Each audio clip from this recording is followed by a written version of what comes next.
বাংলাদেশ থেকে বিভিন্ন অনুপ্রবেশকারী এসে কাজ তো করছে এখানে ভারতবর্ষের বিভিন্ন রাজ্যে এবং শহরগুলিতে দীর্ঘদিন ধরে কাজ করছে তারা। অনেকে আছে 20-25 বছর ধরেও কাজ করে। আমি বলতে শুনেছি এখানে বিভিন্ন শহরে আমি বাংলাদেশি বস্তি দেখেছি যেখানকার অধিকাংশ মানুষ বাংলাদেশি।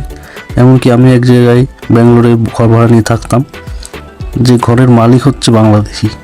তো বাংলাদেশিরা ব্যাঙ্গালোরে এসে ঘরের মালিক হয়ে যাচ্ছে, এটা কত বড় ব্যাপার বুঝতে পারছেন। ব্যাঙ্গালোরের বিভিন্ন জায়গায় জায়গা লিজ নিয়ে, তারা ফাঁকা জায়গা আছে প্রচুর ব্যাঙ্গালোর শহরের মধ্যে, সেখানে জায়গা লিজ নিয়ে অর্থাৎ ভাড়া নিয়ে তারা কিছু টিনের টেম্পোরারি ঘর বানায়, টিন দিয়ে, টিন বাঁশ এইসব দিয়ে, এবং সেই ঘরগুলো কম দামে ভাড়া দেয় অন্যান্য বাংলাদেশিদের। এমনকি পশ্চিমবঙ্গের লোকও সেই সব ঘর ভাড়া নিয়ে সেখানে থেকে কাজবাজ করে। তো আমিও 2-3 মাস ছিলাম একটা ঘরে, সেখানে সেই ঘরটার মালিক ছিল একজন বাংলাদেশি, এবং সেই বস্তিতে প্রচুর পরিমাণে বাংলাদেশি লোক আছে। তারা হয়তো কেউ ডেলিভারি কাজ করে, কেউ গার্মেন্টসে কাজ করে। এই ধরনের কাজ বাংলাদেশিরা ভারতে এসে করে থাকে। এরা প্রথমে বানিয়ে নেয় একটা টাকা দিয়ে, কোথাও আধার কার্ড, রেশন কার্ড এসব বানিয়ে নেয়। পশ্চিমবঙ্গ এবং আসাম এই রাজ্যে, এই দুই রাজ্যে সবচেয়ে বেশি বাংলাদেশি ভোটার এবং বাংলাদেশি অনুপ্রবেশকারী থাকে। তো তাদেরকে আসামে কেউ বলে আসামের নাগরিক, কেউ বা পশ্চিমবঙ্গের নাগরিক, এরকম পরিচয় দিয়ে দীর্ঘদিন ধরে ব্যাঙ্গালোরে কাজ করছে। কেউ 5 বছর, 10 বছর, কেউ 20-25 বছরও আছে, তাদের বলতে শুনেছি। অনেকে বলে তারা ভারতবর্ষে দিল্লি, মুম্বাই সব ঘুরে এসছে, এখন ব্যাঙ্গালোরে কাজ করছে। তো এখানে কাজের লোকের চাহিদা প্রচুর, নিজের দেশ থেকে পূরণ হয় না সেটা, নিজের রাজ্যে তো পূরণ হয়ই না, বাইরের রাজ্যের থেকে লোক আসছে সেটা ঠিক। এরপর আবার বিভিন্ন বিদেশের লোকও এসে কাজ করে ব্যাঙ্গালোরে। তো ব্যাঙ্গালোরে কাজের মার্কেটটা অনেক বড়, তাই এখানে আসলে কাজের কোনো সমস্যা হয় না। এক এক করে প্রচুর বাংলাদেশি এখানে ধরা পড়ছে। এর কারণ হলো বাংলাদেশিরা এমনভাবে থাকে, তাদের কিছু কিছু লক্ষণ দেখে তাদের অন্যান্য মানুষ থেকে আলাদা করা যায়, এটা সত্যি, এটা মানতে হবে। এরপর তাদের কাছে যখন ডকুমেন্টস চায়, তখন তারা ওই দেখা যাচ্ছে কেউ 4-5 বছর আগে বানানো আধার কার্ড, ভোটার কার্ড এইসব দেখায়, কিন্তু তাদের কাছে যখন আরও পুরনো ডকুমেন্টস চায় তখন সেটা তারা দিতে পারে না। কারণ তারা দেবে কোথার থেকে? তাদের বাবা মায়ের কোনো ডকুমেন্টসই নেই।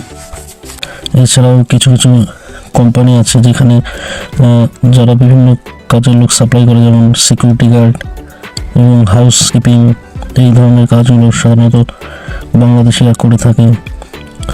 প্রচুর বাংলাদেশি আছে, তারা ভুয়ো আধার কার্ড এবং ভোটার আইডি, এমনকি ভোটার আইডিও বানিয়ে নেয় তারা, রেশন কার্ড, এইসব টাকা পয়সা দিয়ে পশ্চিমবঙ্গ, আসাম এরকম কিছু রাজ্য থেকে বানিয়ে তারা কাজ করতে চলে আসে ব্যাঙ্গালোর, দিল্লি, মুম্বাই এইসব বড় বড় শহরে। শুধু বাংলাদেশি নয়, প্রচুর পাকিস্তানিও ধরা পড়ছে। বেশিরভাগ পাকিস্তানি বসবাস এখন কলকাতা এবং তার পার্শ্ববর্তী অঞ্চলে। তো পশ্চিমবঙ্গ থেকে অনেক মানুষ আছে, পশ্চিমবঙ্গের বাইরে বেরিয়ে কাজ করতে ভয় পায়, অথচ বাংলাদেশিরা বিদেশ থেকে এসে এরা ভারতের বিভিন্ন রাজ্যে ছড়িয়ে পড়ছে এবং কাজ করছে। পশ্চিমবঙ্গের যেসব বাঙালি বেকার বসে আছে তাদের উদ্দেশ্যে বলবো, আপনারা পশ্চিমবঙ্গ থেকে বের হন, বাইরে প্রচুর কাজের সুযোগ আছে বিভিন্ন রাজ্যে, বিশেষত ব্যাঙ্গালোরে প্রচুর কাজ পাবেন, এবং সেখানকার বেতনও পশ্চিমবঙ্গ এবং কলকাতার অন্যান্য কাজের তুলনায় অনেক হাই।